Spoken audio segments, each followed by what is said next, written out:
即马 AI 会晓做影片，会当创造人声和音乐，是真是假是真好判断。台湾网络资讯中心今日发布年度网络报告，显示要到6成认为家己有查证假资讯的能力，说只有1成的人会去查证。学者指出讲，这就是正做假资讯渗透的空棒，还有政府呢，就要有法律规范，也要加强民众对 AI 的辨识能力。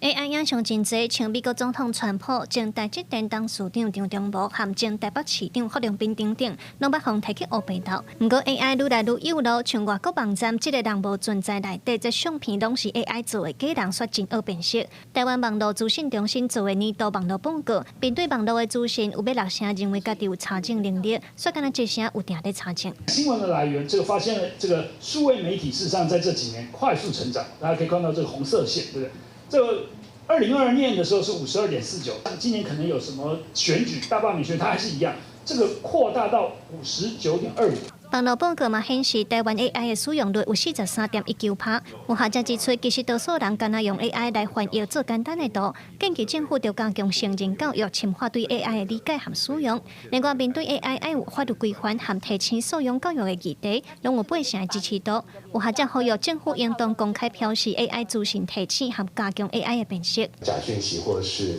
诈骗的状况，我觉得台湾似乎在回应上来讲不够。好，那不够的核心的原因，我觉得和 AI 素养的整体上，从基础教育到成人教育上遇到的问题是非常大的。其实国外有一些研究，他们显示说，其实如果我们把很多真的是人做的资讯跟 AI 做的资讯，事实上民众真正可以正确辨识的比例大概只有61.3%。政府要做一些相关的政策来让业界能够揭露它到底哪些部分的图像或者是资讯是用 AI 生成的。根据这届网络报告，学者提醒讲 ，AI 虽然是真好的辅助工具，不过面对 AI 的使用、危害影响和数位管理，政府应对的脚步唔能爱赶紧，政策嘛，就要有更较较正的规划。记者卢尚珠、郑俊尧台北报道。